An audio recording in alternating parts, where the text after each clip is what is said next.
Hi everyone. In today's tutorial, we will show you how to save your Canva CV as a PDF file.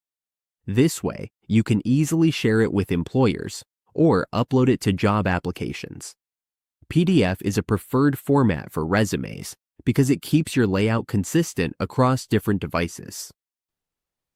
Now, on your Canva dashboard, let's say you have a CV.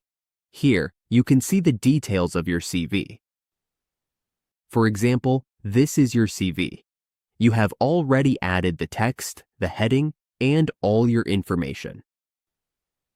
Once you are done, to save it as a PDF, all you need to do is click the Share button in the upper right corner.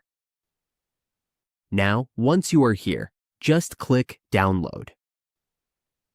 From here, we need to choose the PDF option. You will see two options: PDF Standard or PDF for print. Let's go with PDF Standard. If you want to compress the file or include notes, you can adjust those settings here. Once you are ready, just click Download. As you can see, the file is downloaded as a PDF. You can open and view it right here.